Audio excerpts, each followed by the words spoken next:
স্বাদ মিঠে না রোজা দেখে রোজা দেখে রোজা দেখে বলেন স্বাদ মিঠে না রোজা দেখে রোজা দেখে রোজা দেখে কি উপমা দিব আমি আমার মুখে কি উপমা দিব আমি আমার মুখে বলেন স্বাদ মিঠে না রোজা দেখে রোজা দেখে রোজা দেখে বলেন স্বাদ মিঠে না রোজা দেখে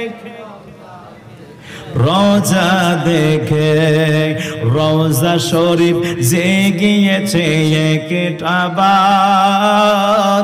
যেতে চায় বেশে বারে বার রোজা শরীফ জেগিয়েছে একটাবার যেতে চায় বেশে বারে বার শাফাআত করবেন দিদার দিবেন নবী পাকে শাফাআত করবেন দিদার দিবেন নবী পাকে বলেন স্বাদ মিঠে না রোজা দেখে রোজা দেখে রোজা দেখে বলেন স্বাদ মিঠে না রোজা দেখে এতটুকু বলতে পারেন না রোজা দেখে একটু মোহাব্বতে জোরে বলেন না স্বাদ মিঠে না রোজা দেখে কি উপমা দিব আমি আমার মুখে কি উপমা দিব আমি আমার মুখে বলেন স্বাদ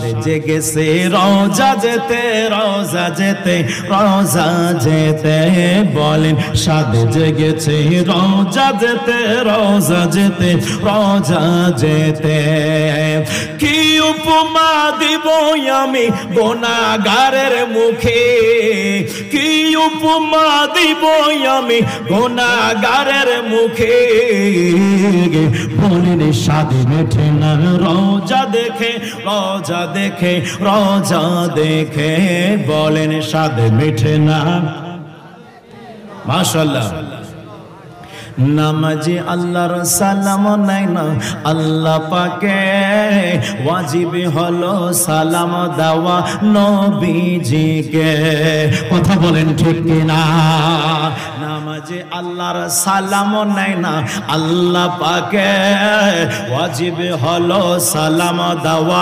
নবীজিকে ওই নবীকে ভালোবাসলে থাকে বিশুকে বলেন ওই নবীকে ভালোবাসলে থাকে বিশুকে বলেন স্বাদ মিঠে না রোজা দেখে রোজা দেখে বলেন স্বাদ মিঠে না রোজা দেখে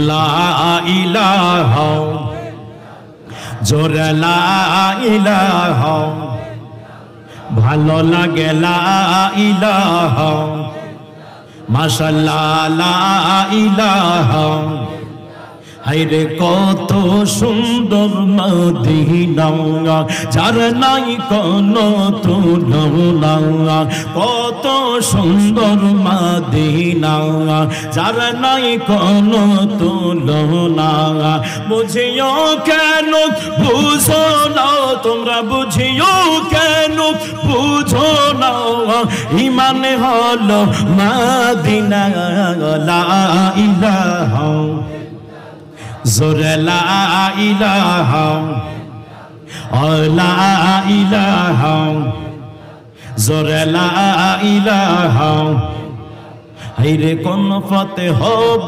রওয়ানা মদিনার রাস্তা চিনি না কোন পথে হব রওয়ানা মদিনার রাস্তা চিনি না মুর্শিদ জানে ঠিকানা বলো মুর্শিদ জানে ঠিকানা আমরা যাব সোনার মদিনা লা ইলাহা জোরে লা ইলাহা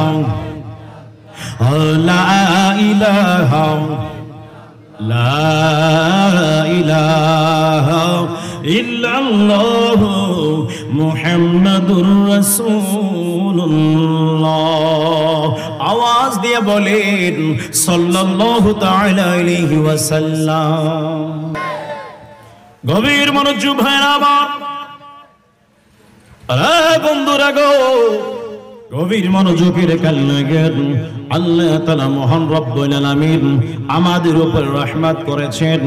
একটি রহমতের মাস পাড়ি দিয়ে আজ আসলাম শাওয়াল মাসের মধ্যে। যুবক ভাইরা ও মুরব্বি বাবারা, গভীর মনোযোগের কাল্লাগান, আল্লাহ তাআলা রমজান দিয়েছিলেন কেন?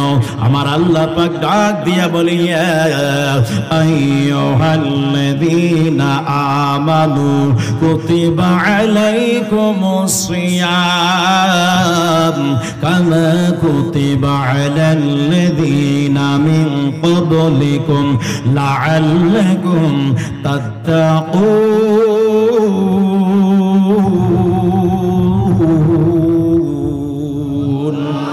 আল্লাহ পাক ডাক দিয়া বলে, বান্দারা রে, ও আমার বান্দারা, শোনো শোনো, আমি আল্লাহ পাক মহান রব্বুল আলামিন তোমাদেরকে এক মাসের রোজা দিয়ে দিলাম, এক মাসের রোজা ফরজ করে দিলাম।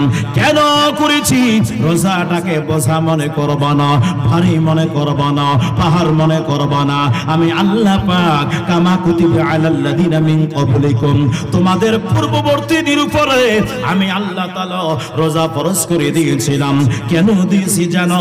তোমাদেরকে লাআল্লাকুম তাত্তাকুন, তোমাদেরকে পরিশুদ্ধ করার জন্য, মুত্তাকি বানানোর জন্য, পরহেজগার বানানোর জন্য, আবেদ বানানোর জন্য, প্রিয় বান্দা বানানোর জন্য, নেক বান্দা বানানোর জন্য। এই জন্য যুবক ও মুরব্বি বাবাজিরা গো, গভীর মনোযোগের কান লাগান। তাহলে রমজান আসছে আপনাকে আমাকে নেককার বানানোর জন্য, রমজান আসছে আপনাকে আমাকে তাকওয়া দেওয়ার জন্য, রমজান আসছে আপনাকে আমাকে আল্লাহ পাকের প্রিয় বান্দা বানানোর জন্য। কিন্তু আজ রমজান পাওয়ার পরেও অনেকে রোজা থাকে না। কথা বলেন ঠিক কি ঠিক না? থাকে? রমজান পাওয়ার পরে রোজা থাকে? নেয়ামত পালায় যাবে, নেয়ামত চলে যাবে। তারপরে চোর পালে, কি বলে গ্রামের ভাষায়, চোর পালে বুদ্ধি করে কোনো লাভ নাই। অতএব রমজান চলে গেছে, আফসোস করে কি হবে? তুমি তো রমজান মাসের দিনের বেলা ভালো করে খাইলা, রমজান মাসে দিনের বেলা ভালো করে খাওয়া দাওয়া। গভীর মনোযোগ ভাইরা আমার, সব থেকে প্রিয় টাকা, হালাল টাকা কোন টাকা জানেন? আপনি একজনের মানুষের বাসায় কাজে গিয়েছেন, ক্ষেতের মধ্যে কাজ করতেছেন, কাজের মধ্যে কোনো ফাঁকি দিলেন না, কাজের মধ্যে কোনো ফাঁকি দিলেন না, মালিকের কোনো ক্ষতি করলেন না। আপনি টাইম মোতাবেক আসলেন, টাইম মোতাবেক কাজ সমাপ্ত করে চলে যাচ্ছেন। ওই কাজটা আপনার সবচেয়ে প্রিয় টাকা, হালাল টাকা, মাথার ঘাম পায়ে পড়েছি, কষ্ট করে উপার্জন করেছো। ও বন্ধুরা রে, ও আমার যুবক ভাইয়েরা, ও আমার মুরব্বী বাবারা, ওই টাকা দ্বারা যদি কোনো ব্যক্তি আপনার চাল ডাল খরিদ করে আনলো, ওই টাকা দ্বারা কোনো ব্যক্তি খাবার জাতীয় জিনিস আপনার ক্রয় করে নিয়ে আসলো, রমজান মাস দিনের বেলা যদি ওই টাকার রিজিক, ওই টাকার কোনো খাদ্য খেয়ে নাই, এই যুবক ভাইরা রে আমার, ওই ব্যক্তি ওই সময় হারাম খাইলো। কেন? রমজান মাস দিনের বেলা পানাহার করা হারাম। কথা বলেন ঠিক কি না? এই জন্য বন্ধুরে, ও মুরব্বি বাবাজিরা গো, রমজান চলে গেছে, কিন্তু রমজানের শিক্ষাটা আমাদের মাঝে ছেড়ে চলে গেছে, রমজানের আলোটা আমাদের মাঝে ছেড়ে চলে গেছে।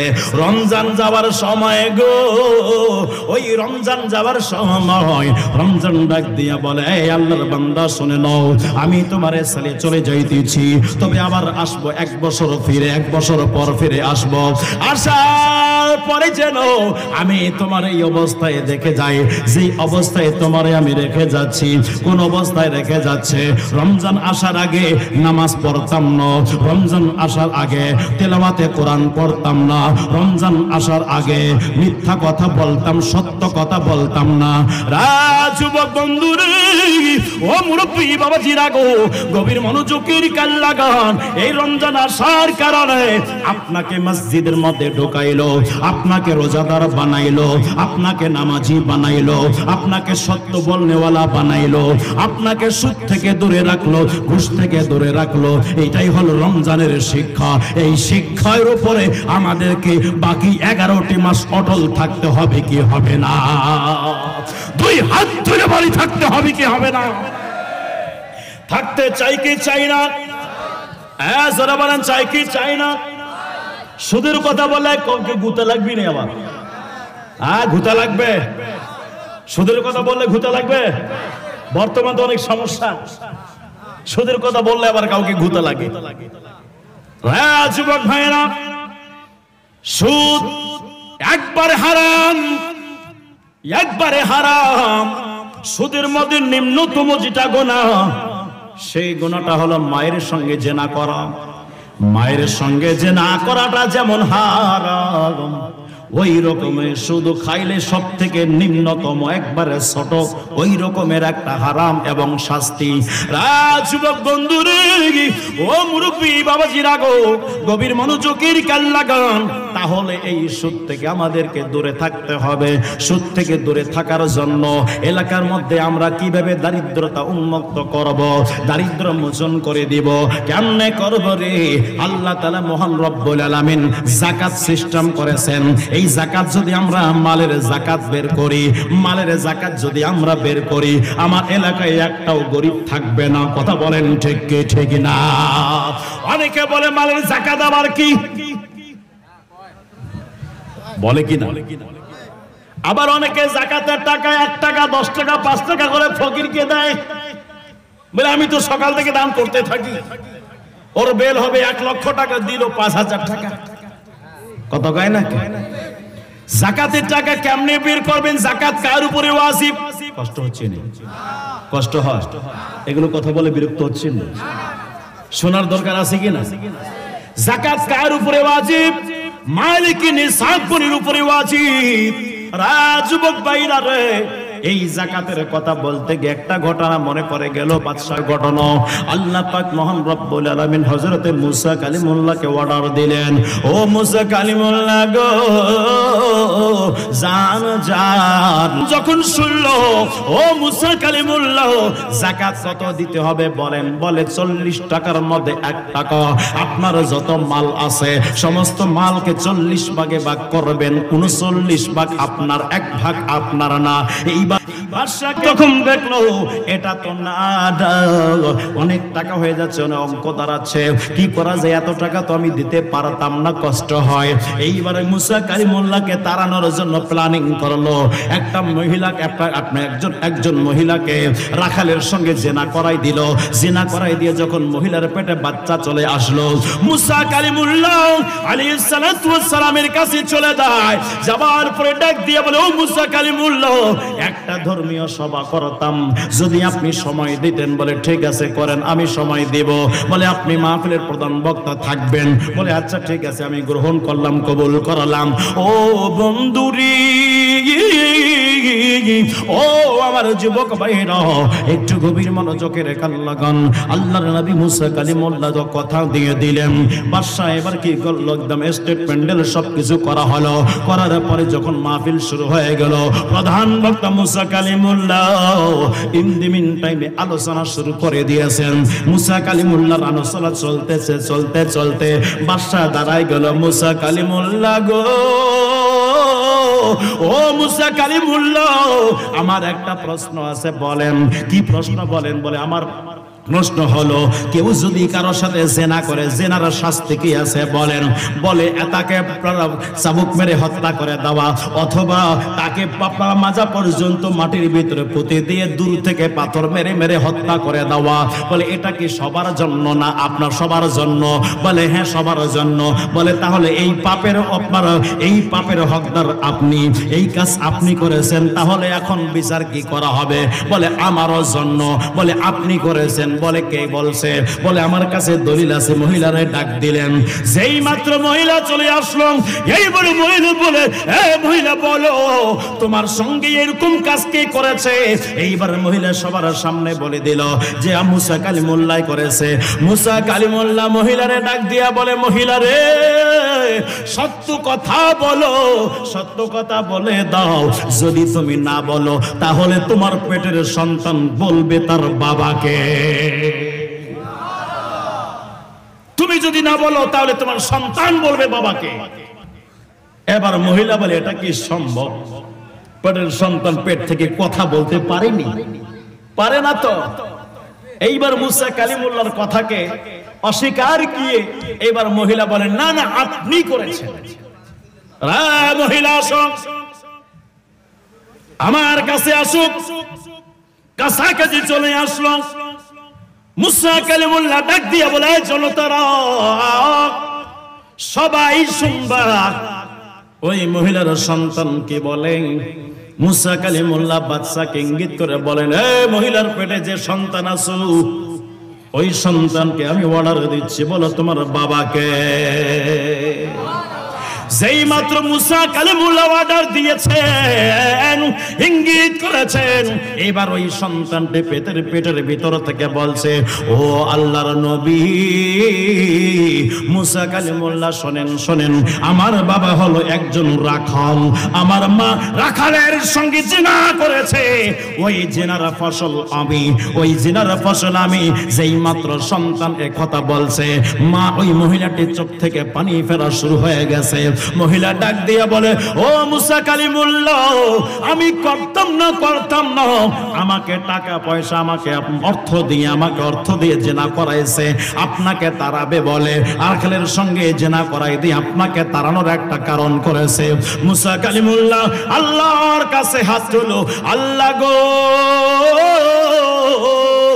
ও আমার মওলা আল্লাহ, আপনি বাদশার সমস্ত অর্থ সম্পত্তি এবং বাদশা সহ এদেরকে ধ্বংস করে দাও।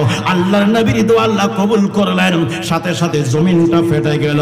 ওই জমিনের ভিতরে বাদশা এবং বাদশার সমস্ত অর্থ একবারে জমিনের ভিতরে আল্লাহ পাক মহান রব্বুল আলামিন জমিনকে গ্রাস করার হুকুম দিয়েছেন। এই জন্য বন্ধুরা মালের যাকাত যদি আপনি বের করেন, আল্লাহ তাআলা বলেন, রে বান্দা রে, যদি তুমি মালের যাকাত বের করো আমি আল্লাহ তোমাকে ডাবল বরকত দান করব। যদি 1 লাখ টাকার যাকাত বের করো আমি আল্লাহ তোমারে 2 লাখ টাকার অর্থশালী বানাই দিব। যদি তুমি 10 বিঘা জমির ওসর দিয়ে দাও আমি আল্লাহ তোমারে 20 বিঘা জমির বরকত দান করব। যুবক ভাইরা রে, ও মুরব্বি বাবাজিরা গো, আজ আমাদের সমাজে যাকাত বন্ধ হয়ে গেছে। আমাদের সমাজে যাকাত কি জিনিস জানে না, ওসর কি জিনিস জানে না, খাজনা কি জিনিস জানে না। এগুলো জানা নিতে হবে, জানানোর দরকার আছে কি আছে না, আছে কিনা। আবার অনেকে ফিতরাও দেয় না, দেয় নাকি জানে না ফিতরা দিতে হবে।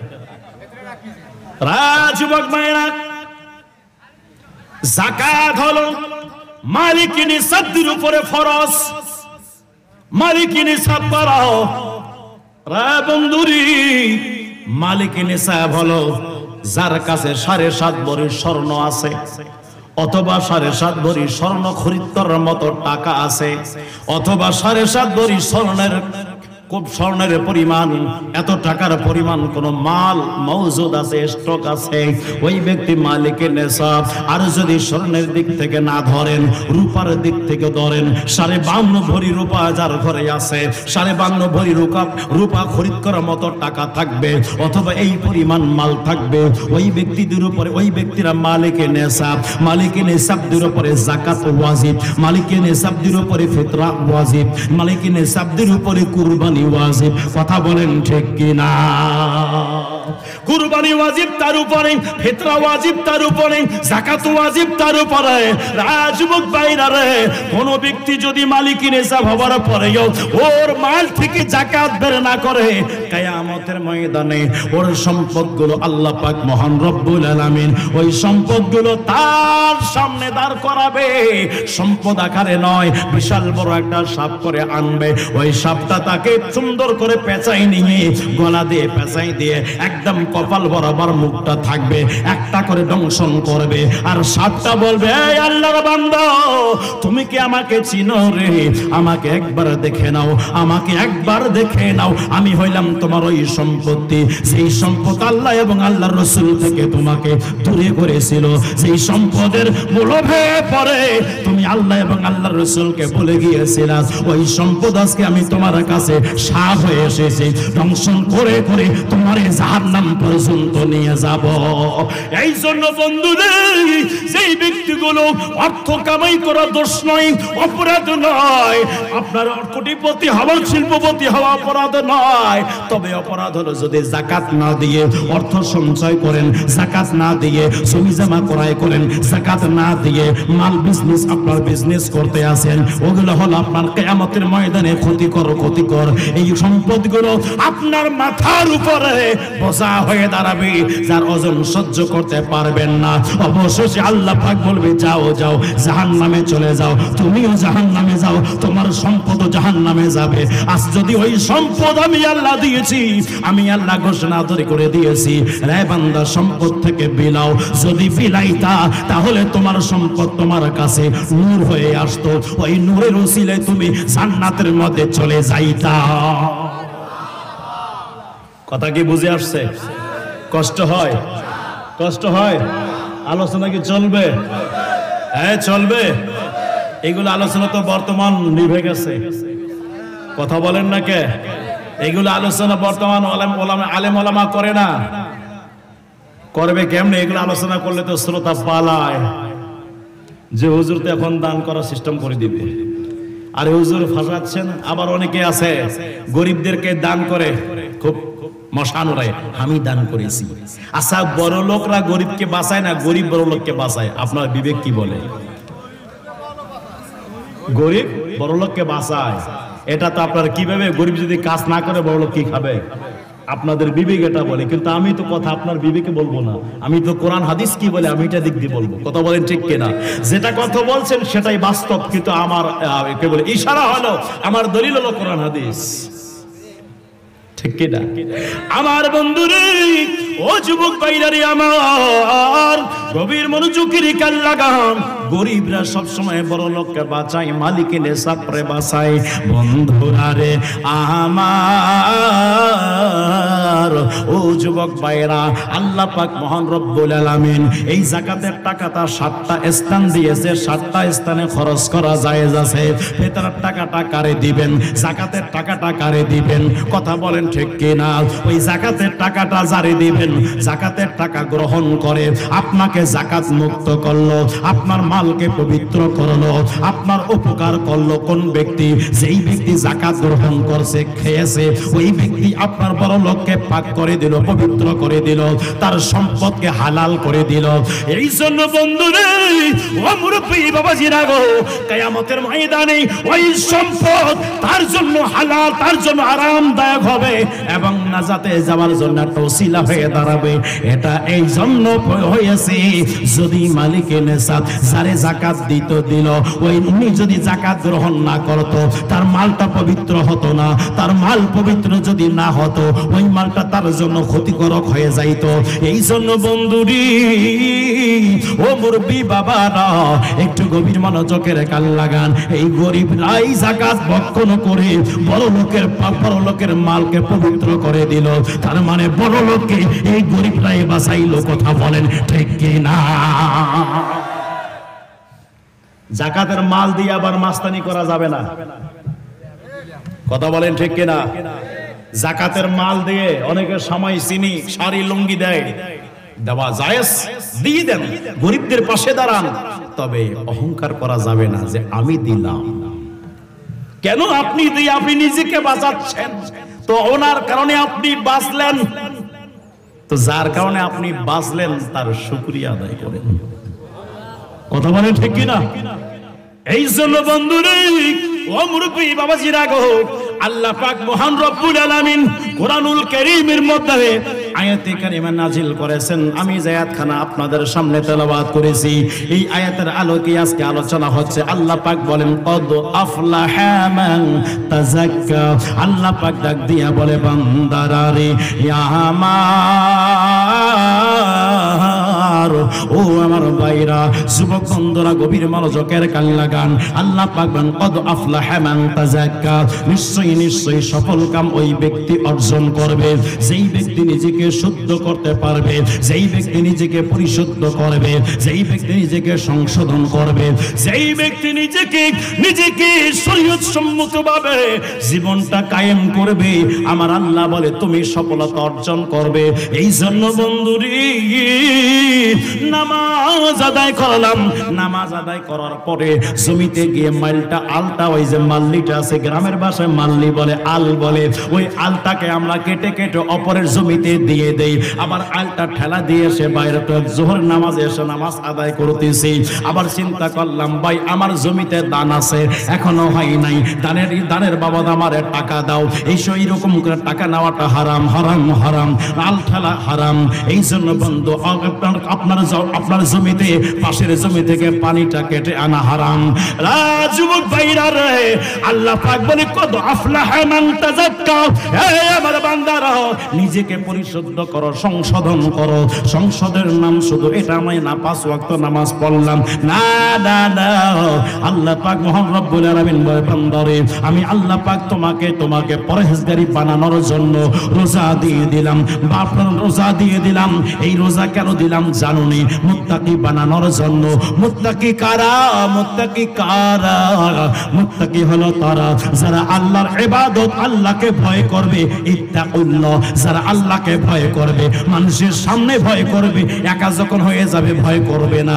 আর মুত্তাকি তারা না, মুত্তাকি তারা 10 জনের সামনে থাকলেও আল্লাহকে ভয় করবে, একা থাকলে আল্লাহকে ভয় করবে, মাহফিলে থাকলে আল্লাহকে ভয় করবে, একা রাতের রাত কাটালে একটা ঘরের মধ্যে থাকলো আল্লাহকে ভয় করবে। তারাই হলো মুত্তাকি। কথা বলেন ঠিক কি না? মুত্তাকি হওয়ার দরকার আছে কি আছে না? কেমনি মুত্তাকি হব রে? কথা বুঝেন না? চলবে আলোচনা? ভালো লাগে? একটু গভীর মনোযোগের কান লাগান।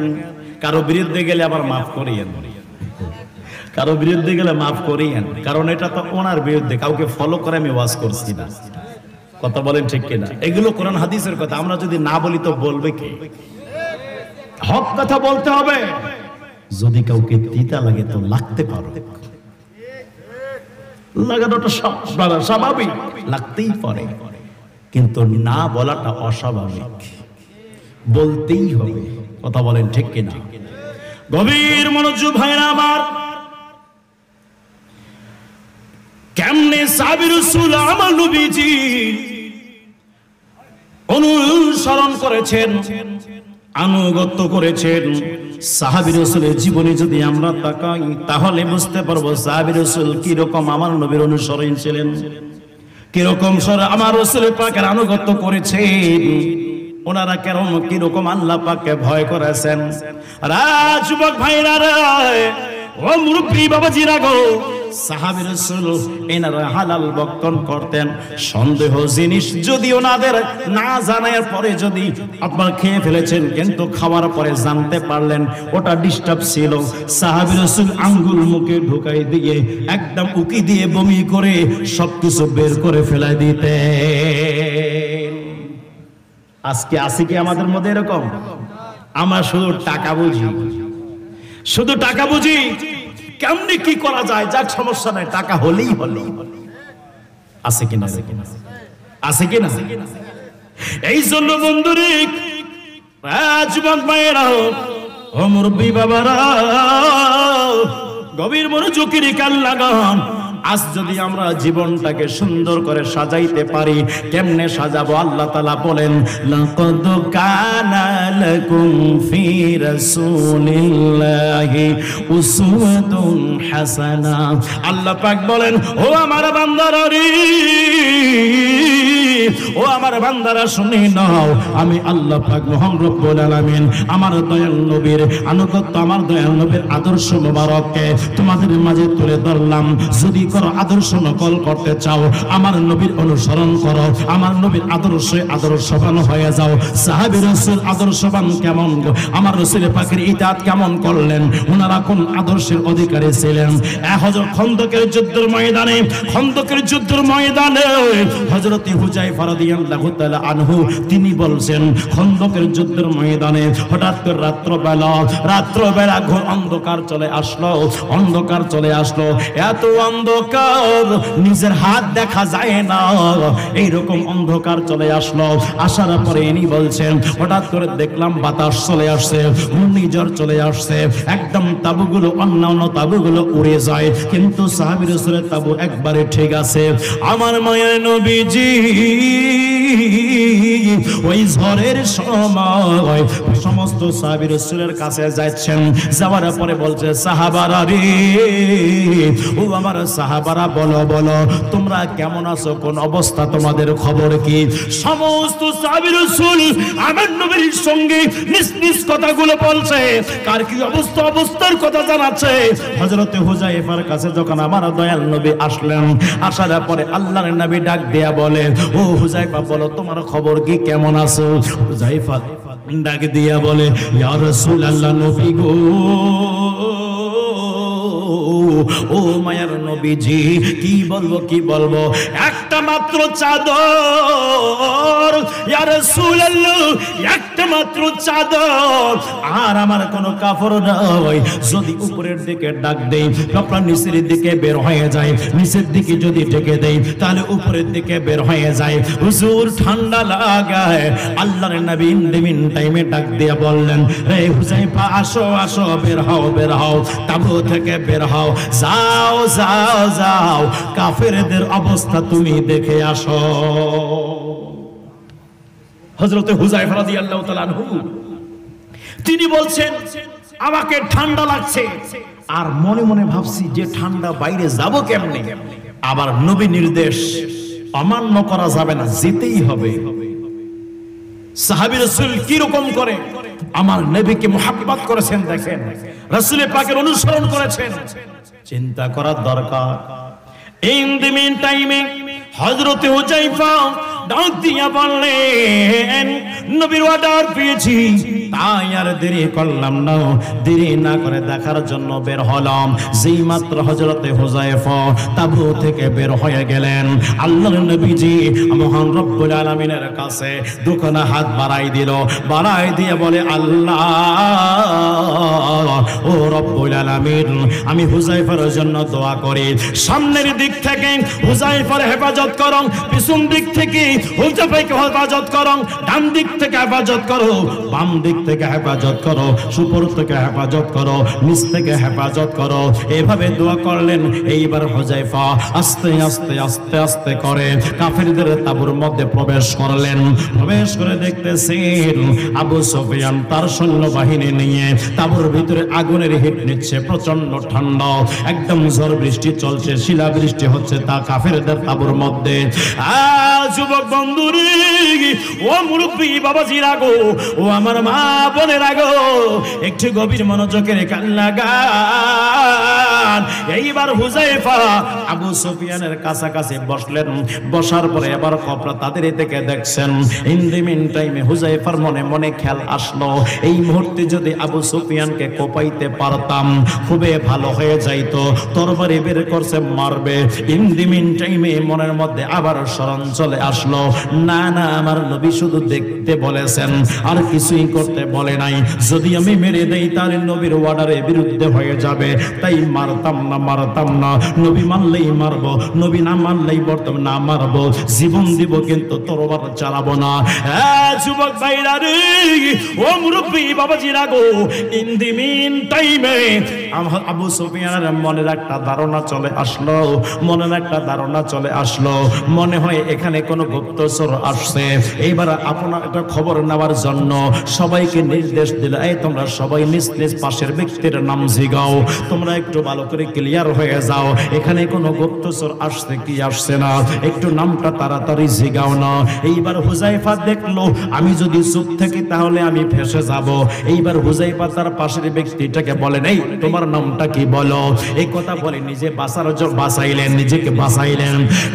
যুবক ভাইরা, এইবার হুজাইফা রাদিয়াল্লাহু তাআলা আনহু এইবার ওখান থেকে আস্তে করে বের হয়ে আমার নবীর কদমে যান। আমার মায়ের নবীজি নামাজ আদায় করেছেন, কিন্তু রাস্তার মধ্যে হুজাইফা আসার সময় একজন মানুষ সাদা পোশাক পরিধান করে, পাগড়ি পরিধান করে আসে। হুজাইফারে ডাক দিয়া বললেন, হুজাইফা, ও হুজাইফা শোনো শোনো, তোমার মনিবরে বলে দিও, তোমার নবীরে বলে দিও, সে যেন টেনশন না করে, আল্লাহ তাআলা দুশমনদেরকে তাড়ানোর ব্যবস্থা করে দিয়েছে। গভীর মনোযোগ। হুজাইফা নবীজির কদম মোবারকে নামাজ নবীজি সমাপ্ত করে হুজাইফারে ডাক দেন। হুজাইফা দয়াল নবীকে সালাম দিলেন। সালাম দিয়ে আমার রাসূল পাক জিজ্ঞাসা করেন, হুজাইফা বলো বলো খবর কি, তাবুর খবর কি বলো। হুজাইফা ডাক দিয়া বলে, ইয়া রাসূলুল্লাহ, নবী গো, ও মায়ের নবীজি, কি বলবো, আমি যখন কাফেরদের তাবুর মধ্যে গেলাম আমি একটা দৃশ্য দেখতে পাইছি। ওই কাফেরদের তাবুর মধ্যে শিলা বৃষ্টি হয়, বড় বড় পাথরগুলো হয়। ওই পাথরগুলো আপনার হবার কারণে উটগুলো মারা যায়, ঘোড়াগুলো মারা যায়, কাফেরদের অনেক সৈন্যবাহিনীর মাথা ফেটে যায়, অনেকের গায়ের মধ্যে আঘাত হয়ে যায়, তাদের তাবুগুলো ছেড়ে যায়। ও নবী গো, ও আমার মায়ার নবীজি, শুধু এটা নয় গো নবী, প্রচন্ড বৃষ্টি হচ্ছে ইয়া রাসূলুল্লাহ, কিন্তু ইয়া রাসূলুল্লাহ নবী গো, ও মায়ের নবীজি, এত বৃষ্টির মধ্যে আমি গেলাম, এত বৃষ্টির মধ্যে আসলাম, আমার সামনে অনেকের মাথায় শিল পাথরগুলো পড়তেছে, শিলা বৃষ্টি হয়, কিন্তু ইয়া রাসূলুল্লাহ, ইয়া হাবিবাল্লাহ, আমি ওখানে আছি, আমার মাথায় একটা পাথরও পড়ে না, আমার গায়ে এক ফোঁটা পানিও পড়ে না, আমাকে একটুকু বাতাসও লাগে না। জোরে জোরে বলেন না সুবহানাল্লাহ। হুজাইফা গেছেন ওখানে, একটুকু পানিও তার গায়ে পড়ে না, পাথরও লাগে না। যুবক, ও মুরব্বী বাবাজিরা গো, আমার নবী বলে, হুজাইফা তুমি যখন গিয়েছিলে আমি রাসূল আল্লাহর কাছে দোয়া করেছি তোমার জন্য। আমি বলেছি তোমার সামনের দিক, পিছনের দিক, ডান দিক, বাম দিক, উপর দিক, নিচ দিক, সব দিক থেকে যেন আল্লাহ তোমার হেফাজত করে। আমি এই কথা বলে দোয়া করেছিলাম। হেফাজত আল্লাহ পাক এমন ভাবে তোমারে করেছে, একটা পাথরও তোমার গায়ে লাগতে দেয় নাই, এক ফোঁটা পানিও তোমার গায়ে পড়ে নাই, একটুকু বাতাসও তোমার গায়ে পড়ে নাই। আল্লাহ নবী ডাক দিয়া বলেন, হুজাইফা রে, ও আমার হুজাইফা, বলো বলো তোমাকে কে ঠান্ডা লাগেনি? হুজাইফা ডাক দেয়া বলে, না ইয়া রাসূলুল্লাহ, আমার ঠান্ডা লাগে না। যুবক ভাইরা, জবানটা খুলে বলবেন, আল্লাহর নবীর দোয়া আল্লাহর কাছে কবুল হয় কি হয় না? এই জোরে বল, হয় কি হয় না? আমার নবী যেটাই চেয়েছেন আল্লাহ তাআলা সেটাই দিয়েছেন। জোরে বলেন না। গভীর মনোযোগের কান লাগান। নবীজি মসজিদে কুবার, মসজিদে আপনার গামামার মধ্যে, মসজিদে গামামার মধ্যে জুমার নামাজ পড়াচ্ছেন। মসজিদে গামামা মসজিদে নববীর পাশে অবস্থিত। হ্যাঁ যুবক ভাইরা, আলহামদুলিল্লাহ আপনাদের দোয়ার বরকতে ওই মসজিদের মধ্যে 2 রাকাত নামাজ আমি পড়েছিলাম। আপনাদের মনে অনেকের প্রশ্ন, হুজুরের তো বড় বড় চুল ছিল, এখন কোনো দেখা যায় না। আল্লাহ পাকের অশেষ রহমতে আমি মক্কা মদিনা সফর করে এসেছি, উমরা হজ করে এসেছি, যার কারণে আমার চুলগুলো কাটা গেছে রে বন্ধু। এই জন্য বন্ধু রে, মসজিদে গামামা দেখলাম, ওই মসজিদে গামামার মধ্যে আল্লাহর নবীজি নামাজ পড়াচ্ছেন। ইন দি মিন টাইমে ফের সাহাবী রাসূল চলে আসলো। আসার পরে ডাক দিয়া বললেন, ইয়া রাসূলুল্লাহ, নবী গো ও মায়ার নবীজি, ইয়া রাসূলুল্লাহ, মদিনার মধ্যে বৃষ্টি হচ্ছে না গো নবী, একটু দোয়া করে দেন পানির কারণে মদিনার গাছগুলো মরে যায়, পানির অভাবের কারণে মদিনার মধ্যে ফসল হয় না। হুজুর একটু দোয়া করেন যাতে যেন আল্লাহ তাআলা পানি দিয়ে দেয়। আল্লাহর নবীজির কদম মোবারকে সাহাবী রাসূল দোয়া কামনা করলেন। রে যুবক ভাইরা, দোয়া কার কাছে করতে হয় বলেন? জোরে বলেন, কার কাছে? চাইতে হয় কার কাছে? এই জোরে বলেন, চাইতে হয় কার কাছে? সাহাবী রাসূল নবীর কাছে চাইলেন। অসংখ্য হাদিস আছে। আল্লাহ পাকের কোরআনে আল্লাহ পাক বলে দেয়, আল্লাহও দেন রাসূলও দেন। জোরে কন্যা সুবহানাল্লাহ। রাজবাগ ভাইরা আমার, তবে বদরের যুদ্ধের ময়দানে হযরত আবু দারদা রাদিয়াল্লাহু তাআলা আনহুর একটি চোখ খুলে পড়ে যায়। হযরত আবু দারদা চোখটা হাতে নিয়ে দয়াল নবীর কদম মোবারকে চলে যায়। হুজুর চোখ ঠিক করে দেন। চোখ আল্লাহ ঠিক করবে না নবী ঠিক করবে? আল্লাহ ঠিক করবে কি করবে না? আমরা বেশি আল্লাহকে চিনি না, সাহাবী রাসূল বেশি চিনেন? আমরা বেশি চিনি না, সাহাবীরা বেশি চিনেন? সাহাবীরা বেশি চিনেন। তাহলে কার কাছে চাওয়া যাবে, কার কাছে চাওয়া যাবে না, এটা সাহাবী রাসূল আপনার আমার থেকে বেশি জানে কি জানে না? ওই জানে, জানার পরেও কেন তার আল্লাহর কাছে চাইলো না? আল্লাহর কাছে না চেয়ে নবীর কাছে কেন চাইলেন? ওনারা এই জন্য চেয়েছেন, ওনারা জানেন আল্লাহ নবীরে দিয়েছেন, নবী উম্মতের মাঝে বন্টন করবেন। কথা বলেন ঠিক কিনা? এই জন্য বন্ধুরে, ও মুরব্বী বাবাজিরা গো, গভীর মনোযোগের কাল লাগান। আল্লাহর নবীর কদম মোবারকে গিয়ে হযরতে আবু দারদা ডাক দিয়া বলে, ইয়া রাসূলুল্লাহ, নবী গো,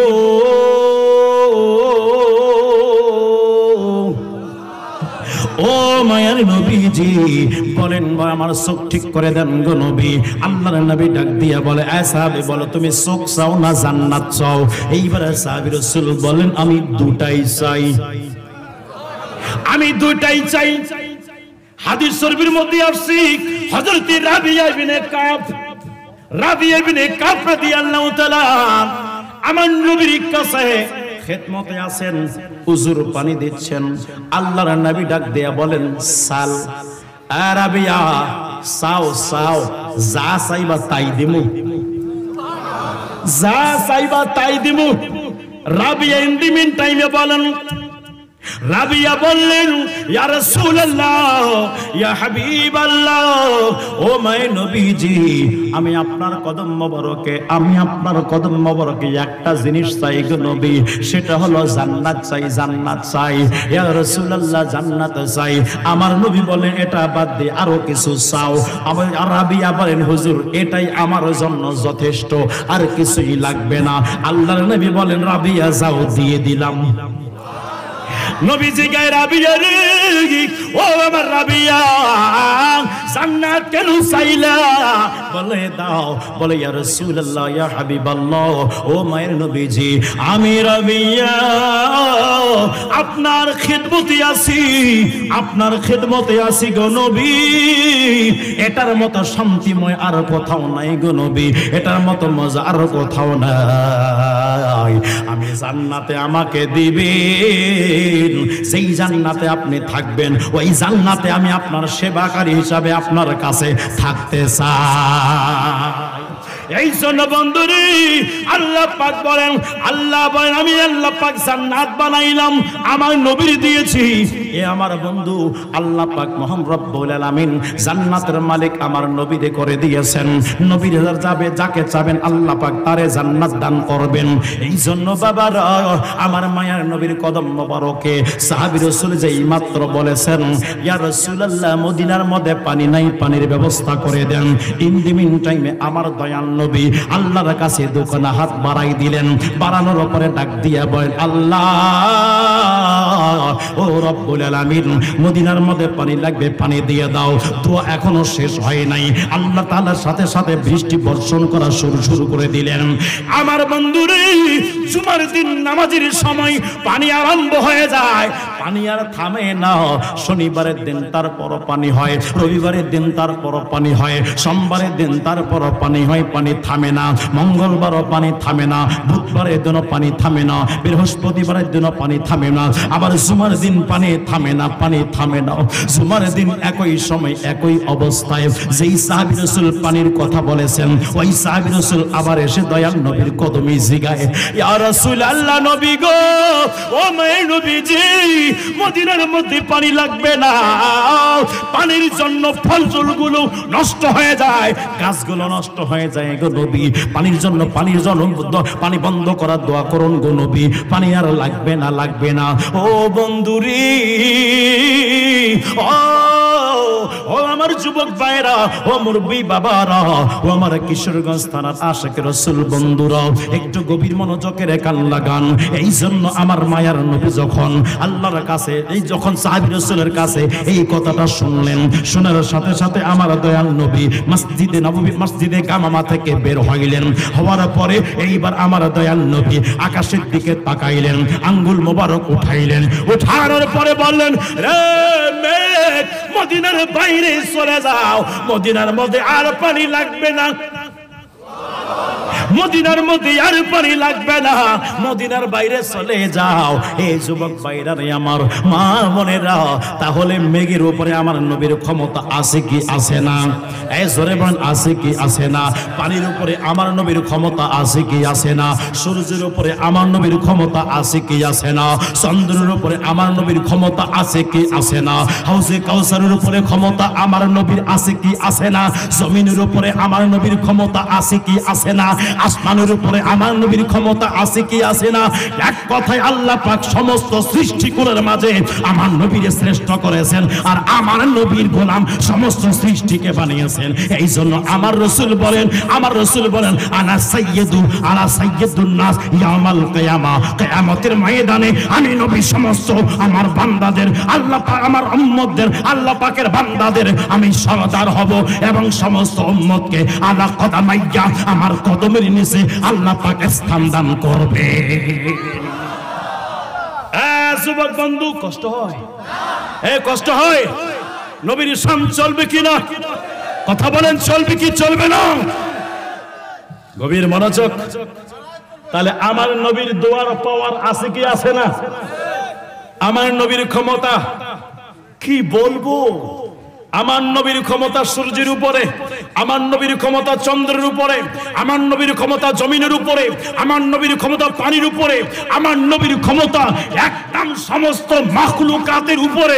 সমস্ত মাখলুকাতকে আল্লাহ পাক আমার নবীর অনুসারী বানিয়েছেন, গোলাম বানিয়েছেন, দাস বানিয়েছেন। কথা বলেন ঠিক কি ঠিক না? শুধু তাই নয়, খায়বার প্রান্তে আলীর কলে, বলবো নি, নবী সাইয়্যিদেনা আসরের নামাজ কাজা করে দেয়, নবী রে জাগায় না। খায়বার প্রান্তে আলীর কলে নবী সাইয়্যিদেনা আসরের নামাজ কাজা করে দেয়, নবী কে জাগায় না। ডুবন্ত সূর্য, ডুবন্ত সূর্য ডাক দিয়া কয়, নবী আলী নামাজ পড়না। ডুবন্ত সূর্য ডাক দিয়া কয়, নবী আলী নামাজ পড়না। ঈমানদার দিওয়ানা যেতে চায় মদিনা, ঈমানদার দিওয়ানা যেতে চায় মদিনা। কোরআনে তো নবীজির শান মুনাফিক দেখে না, কোরআনে তো নবীজির শান মুনাফিক দেখে না। ঈমানদার দিওয়ানা যেতে চাই মদিনা ইমানদার দিওয়ানা যেতে চাই মদিনা। কথা বলেন ঠিক কিনা? মদিনা যেতে চাই কি চাই না? কারা কারা চাই দুই হাত তুলে বলি ইয়া রাসূলুল্লাহ। আরো জোরে বলি ইয়া রাসূলুল্লাহ। আমি হব মদিনার সারা বেলার জারুদার, রোজার কিনারে কেটে যাবে দিন আমার। আমি হব মদিনার সারা বেলার জারুদার, রোজার কিনারে কেটে যাবে দিন আমার। আমার স্বপ্ন যদি হয় গো পূরণ, ধন্য হবে মোর জীবন মরণ। আমার স্বপ্ন যদি হয় গো পূরণ, ধন্য হবে মোর জীবন মরণ।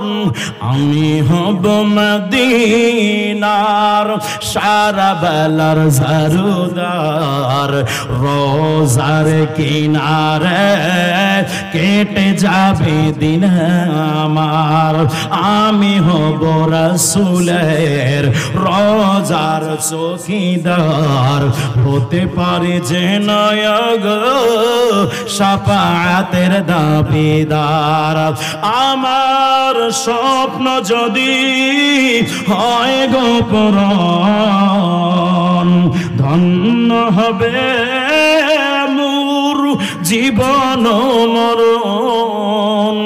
আমি হব মদিনার সারা বেলার জারুদার, রোজার কিনারে কেটে যাবে দিন আমার। একটা জবান বন্ধ রাখবেন না, চিৎকার করে বলেন ইয়া রাসূলুল্লাহ।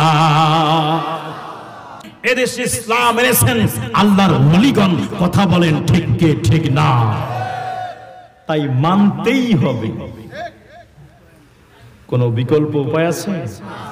কোরআন পেয়েছি ওলির ওসিলায়, নামাজ পাইলাম ওলির ওসিলায়, রোজা পাইলাম ওলির ওসিলায়, মসজিদ মুখী করাইলো, ধুতি থেকে লুঙ্গি পরাইলো আল্লাহর ওলি, মাথার টিকলি থেকে টুপি পরাইলো আল্লাহর ওলি, মন্দির থেকে বের করে মসজিদে ঢুকাইছেন আল্লাহর ওলি। কথা বলেন না কেন?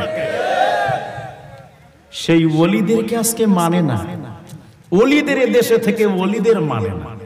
আল্লাহ বুঝদান করুক, সকলে বলি আমিন। গভীর মনোযোগ ভাইরা আমার, রে মুরব্বী বাবাজিরা গো, আর মা বোনেরা, গভীর মনোযোগের কান লাগান। দেখতে দেখতে 12টা পার হয়ে গেছে, 12:30 পার হয়ে গেছে, এখনো কিন্তু আপনাদের জজবা কমে নাই। মনে হচ্ছে আপনারা এই মুহূর্তে মাগরিবের সময় হয়েছে। কথা কন না কে আপনারা? এই মুহূর্তে মনে হয় মাগরিবের ওয়াক্ত হয়ে গেছে। এই রকম পর্যায়ে আপনারা আছেন। ইনশাআল্লাহ আর বেশি সময় আপনাদেরকে কষ্ট দিতাম না, অল্প কিছু সময় আলোচনা করে ফিনিশিং দিয়ে দেব। বন্ধুরি, ও মুরব্বী বাবাজিরা গো, গভীর মনোযোগের কান লাগান।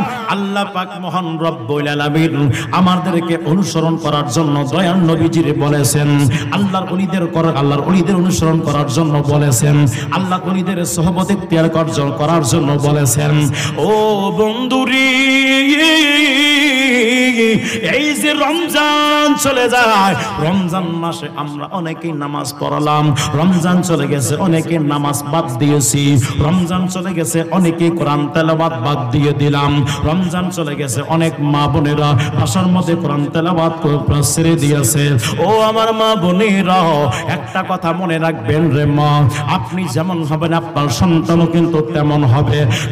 যুবক ভাইরা, মা বাবার সম্মানের প্রয়োজন আছে কি আছে না? আছে কি আছে না? কিন্তু বর্তমান যেই ব্যক্তিগুলো, যেই যুবকগুলো কোন নেশার মধ্যে আক্রান্ত হয় সেটা বাবার নেশা হোক, ইয়াবার নেশা হোক, গাজার নেশা হোক, মদের নেশা হোক, ফেন্সিডিলের নেশা হোক না কেন, যে কোনো নেশার মধ্যে আসক্ত, অথবা কোনো মেয়ের নেশা হোক না কেন, কোনো মেয়ের প্রেমে পড়ে গেছে, যে কোনো নেশা তাকে আক্রান্ত করুক না কেন, ওই যুবকরাই মা বাবার সাথে বেয়াদবি করে। কথা বলেন ঠিক কি না? নেশা ঠিক আছে, নেশা করা যায়, নেশা করা জায়েজ না? আমি বলছি জায়েজ। আরে আপনি বললে হয় নাকি? আমি দলিল দিয়ে দিচ্ছি। নেশা করবেন, 100 বার নেশা করবেন। নেশা ছাড়া আমরা বাঁচতে পারতাম না। বাঁচতে পারবো নাকি? তো বলছেন যে করা যাবে না। নেশা করবেন। হুজুর কি নেশা করতাম বলেন? আমি বলবো বাবার নেশা ছেড়ে দেন, আসল বাবার মোহাব্বতের নেশা করেন। যুবক ভাইরা রে, অন্য নেশা ছেড়ে দিয়ে কোরআনের প্রতি নেশা করেন, কোরআন পড়ার নেশা তৈরি করেন, রাসূল পাকের ভালোবাসার নেশা অন্তরের মধ্যে নিয়ে আসেন। মেরে নেশা মোহাব্বতের নেশা ছেড়ে দিয়ে রাসূল পাককে মোহাব্বত করেন। ও বন্ধুরি, ও আমার যুবক ভাইরা, আল্লাহর নবীর কদমে একজন সাহাবী রাসূল আসলো। আসার পরে ডাক দিয়া বলে, হুজুর আমিও জিহাদের ময়দানে যাইতাম, ও যদি অনুমতি দিতেন।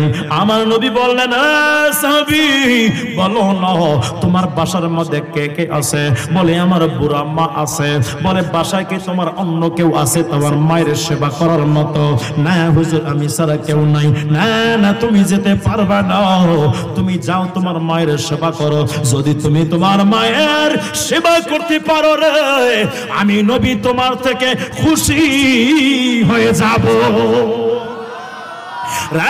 যুবক ভাইরা রে, ও মুরব্বী বাবারা, এই আমার যুবক বন্ধুরা, আপনাদের বিষয়ে কয়েকটা কথা বলি দেই। ওই যে বুড়া বাপটাকে কষ্ট দিয়েন না, বুড়া মাটারে কষ্ট দিয়েন না। ওই মা কত বড় কষ্ট করে, কত কষ্ট করে তোমার লালন পালন করেছে।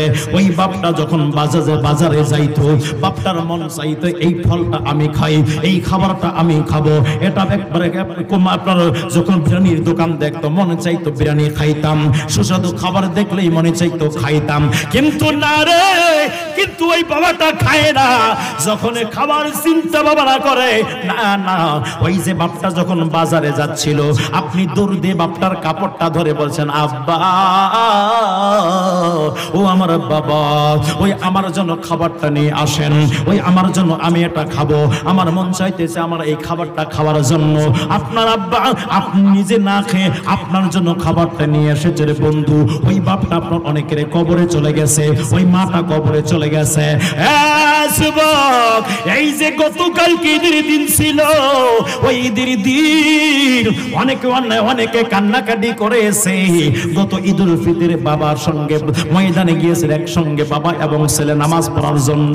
কিন্তু আজকে ঈদের ময়দান চলে আসলো, ঈদুল ফিতরে চলে আসলো, একা একা যাইতেছে, বাপটার কথা মনে পড়ে গেছে।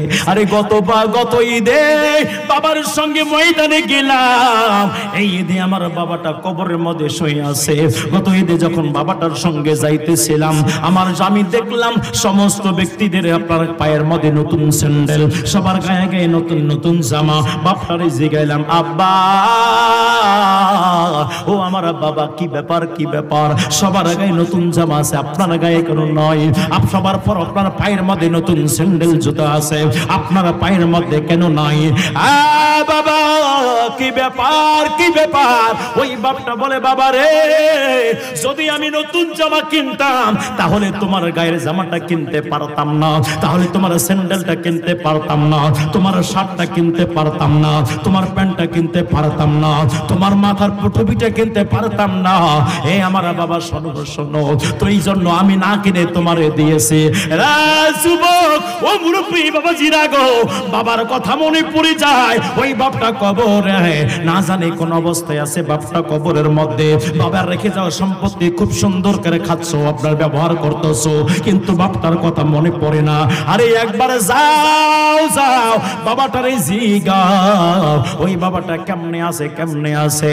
হারিয়ে যাব একদিন আমি, রব নাই ভুবনে চিরদিন।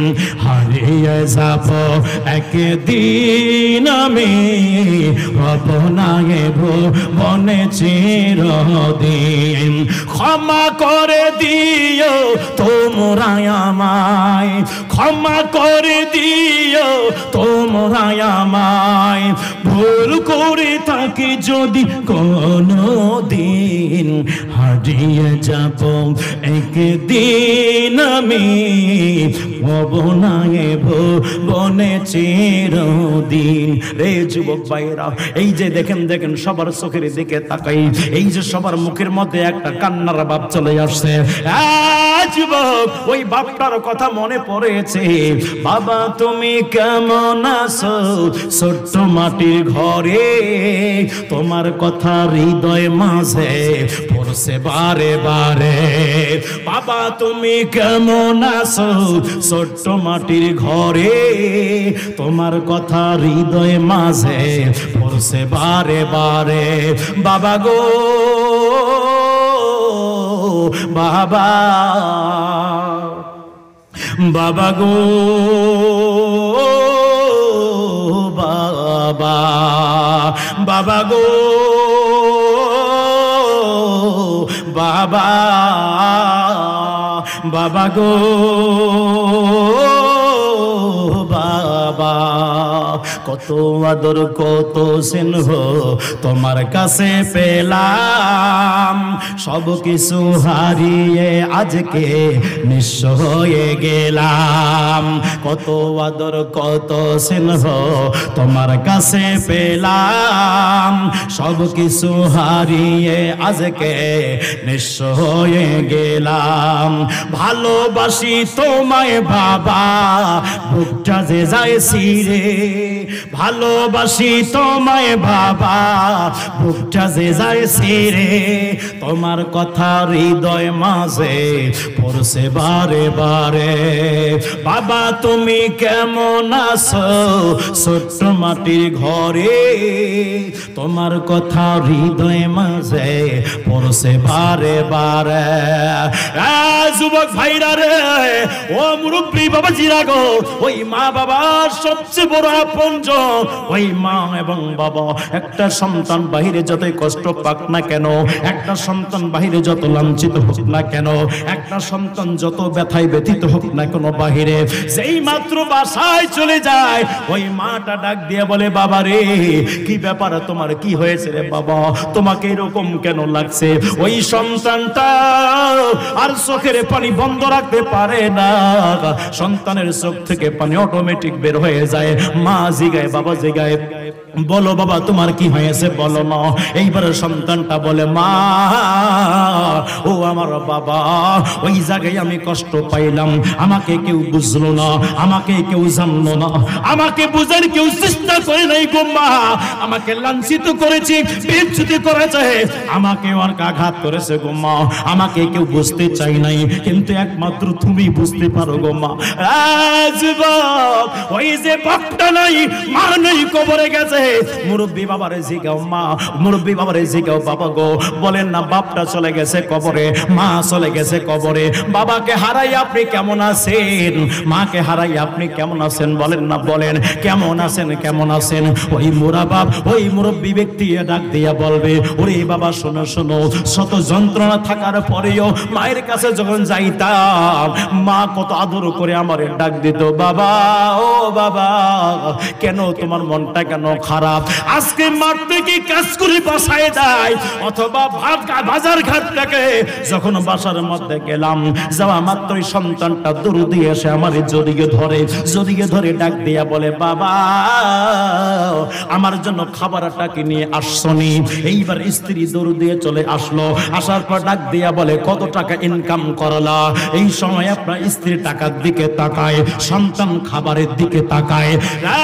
যুবক ভাইরা রে, কিন্তু যখন মাটার সামনে চলে আসে, বাপটার সামনে চলে আসে, ওই মা বাবা ডাক দিয়ে বলে, বাবা রে কি ব্যাপার, কি ব্যাপার, তোমার মুখটা কোনো শুকনো দেখতেছি আমি, আজকে কি দুপুরবেলা লাঞ্চ হয় নাই, আজকে কি দুপুরবেলা খাওয়া দাওয়া করো নাই, তোমার মুখটা কেন আজকে শুকনো দেখায় রে বাবা, কেন তুমি আজকে কে খাওয়া দাওয়া করো নাই? ও বন্ধুরি, আজকে বাপটা আছে, মা আছে, মা বাবার কদর জানতছ না। বাপটা যখন কবরে চলে যাবে, মা যখন কবরে চলে যাবে, দেখবা তুমি কোন অমূল্য রত্নকে হারিয়েছো, তখন তুমি বুঝতে পারবা যখন তোমার সামনে মুখটা দেখার মতো কেউ থাকবে না। বিবি টাকার দিকে তাকায়, সন্তান খাবারের দিকে তাকায়, চেহারাটার দিকে কেউ তাকায় না, মনের কষ্টের দিকে কেউ তাকায় না। একমাত্র মা ছিল, বাবা ছিল, তারাই আমার দিকে তাকাইতো। কথা বলেন ঠিক কি না? এই জন্য বলবো রে, আল্লাহর নবীজি ডাক দিয়ে বলেন, এই আমার উম্মতরা শুনে নাও, যদি তুমি জান্নাতের চৌকটে চুমু দিতে চাও, তাহলে মার কদমের মধ্যে চুমু দাও, বাবার কদমের মধ্যে চুমু দিয়ে দাও, তাহলে তুমি জান্নাতের চৌকটে চুমু দেওয়া হয়ে যাবে। ও বন্ধুরি, ও আমার মুরব্বী বাবারা, এই জন্য কথাগুলো বলে দেই বিদায় বেলায়, মা বাবাকে কেউ কষ্ট দিবেন না, মা বাবাকে সম্মান করবেন। মা কি খায়, মা কেমনে ঘুমায়, এ আমার বন্ধু মাত্র 2 দিনের সাথী পেয়ে মা তোমার কাছে বড় হয়ে গেল, ভারী হয়ে গেল, বাবাটা তোমার কাছে ভারী হয়ে যায়। মাত্র স্ত্রীকে বাসার মধ্যে আল্লাহ, বাপটা তোমার ভালো লাগে না, মাটা তোমার ভালো লাগে না, মা কোথায় আছে, মা কেমনে আছে, এটা ভালো লাগে না। কিন্তু বড় লোক যারা টাকাওয়ালা যারা হয়, তারা কি করে জানেন রে বন্ধু? সবাই কিন্তু না, এইগুলো মানুষের মধ্যে কিছু সংখ্যক ব্যাকল মার্কা মানুষগুলো আছে, যে এই ব্যক্তিগুলো মা এবং বাবাকে বৃদ্ধাশ্রমে রেখে দেয়। কথা বলেন ঠিক কি না? এই জন্য বন্ধু রে, ও মুরব্বী বাবাজিরা গো, লালা জান্নাত বের করে দেয় যদি কোনো সন্তান মা এবং বাবাকে বৃদ্ধাশ্রমে রেখে দিয়ে আসে, তাহলে মনে রাখবেন জান্নাত ওই ব্যক্তি বাসা থেকে বের করে, যে ওই জায়গায় বৃদ্ধাশ্রমে রেখে দিয়ে আসছে, ওই বাসার মধ্যে আল্লাহর রহমত আসতে পারে না। আমার সন্তান আমার কাছ থেকে শিক্ষা নিবে, আমার সন্তান দেখবে, কে দেখবে? আমার বাবা আমার দাদাকে রেখে দিয়ে আসছে, আমার মাকে আমার দাদিকে রেখে দিয়ে আসছে। ও আমার আব্বাজান, আপনি তো এই শিক্ষাটা আমারে দিলেন, একদিন আমিও আপনাকে এভাবে রেখে আসবো যখন আপনি বৃদ্ধ হয়ে যাবেন। এই জন্য বন্ধুরা আমার, আমি আমার মাকে ভালোবাসবো, আমার সন্তান দেখবে, আমি আমার বাবাকে ভালোবাসবো, আমার সন্তান দেখবে, আমার সন্তানগুলো আমার কাছ থেকে শিক্ষা লাভ করবে, আমার সন্তান এখানে শিক্ষিত হবে। একদিন যখন আমি মুরব্বী হয়ে যাব, আমি আমার বাবাকে যত আদর করতাম, তার চেয়ে বেশি আমার আদর করবে কি করবে না? জোরে বলেন, করবে কি করবে না? এই জন্য বন্ধুরে, আপনার বাপটাকে কষ্ট দিয়েন না, মাকে কষ্ট দিয়েন না। আল্লাহ এবং আল্লাহ রসুল, কোনদিন আপনি আল্লাহ এবং আল্লাহ রসুলকে রাজি করতে পারবেন না মাকে কষ্ট দিয়ে, বাবাকে কষ্ট দিয়ে। এই জন্য বলবো, আপনারা সবাই সম্মিলিত ভাবে, এটা শুধু একজনের জন্য নয়, এটা সবার জন্য মা বাবার খিদমতের প্রয়োজন আছে কি আছে না? অনেকে বলবে, হুজুর আমার বাপ তো মারা গেছে, বাবার সঙ্গে বেয়াদবি করেছিলাম, মা মারা গেছে, মায়ের সঙ্গে বেয়াদবি করেছি, এর কি কোনো উপায় আসেনি? আমি বলবো, হ্যাঁ হ্যাঁ আছে। আপনি যান, আগামীকালকে কবরস্থানে চলে যাবেন, বাপটাকে যেখানে মাটি দিয়ে আসছেন, মাটাকে যেখানে মাটি দিয়ে আসছেন, তার কবরের পাশে দাঁড়াইয়া যান, দাঁড়ানোর উপরে তার কবরের পায়ের দিকে হাত দিয়ে দেন, মনে মনে ভাবেন, আমি আমার মায়ের পা ধরলাম, আমি আমার বাবার পা ধরলাম। ধরার পরে বলবেন, মা আমি আপনার সামনে বেয়াদবি করেছি গো মা, আমার মা আমি বুঝতে পারি নাই আজকের মাহফিলে, আমি গতকালকের মাহফিলে হুজুরের আলোচনা শুনে বুঝতে পেরেছি গো মা, মা গো আমি আপনার শান বুঝতে পেরেছি, তাই ক্ষমা নেওয়ার জন্য আপনার কবরে চলে আসলাম গো মা, আপনি আমারে ক্ষমা করে দেন। আপনার মা যতক্ষণ পর্যন্ত আল্লাহ ক্ষমা করবে না, আমার আল্লাহ ততক্ষণ পর্যন্ত আপনারে ক্ষমা করবে না। এই জন্য মা বাবা যদি রাজি হয়ে যায়, আল্লাহ রাজি হয়ে যাবে, মা বাবা নারাজ হয়ে গেলে আল্লাহ নারাজ হয়ে যাবে। কথা বলেন ঠিক কি না? মা বাবার খেদমত চাই কি চাই না? জোরে বলেন, চাই কি চাই না? আরো জোরে বলেন, চাই কি চাই না? মা কেন এত দামি জানে না সকলে, বলো মা কেন এত দামি জানে না সকলে। জানতো যদি পড়তো দেখে কোরআন হাদিসে খোলে, একটি হজের সওয়াব মিলে, একটি হজের সওয়াব মিলে। মাকে একবার দেখিলে দেখিলে মা কেন এত দামি জানে না সকলে, বলেন মা কেন এত দামি জানে না সকলে। কথা বলেন ঠিক কিনা?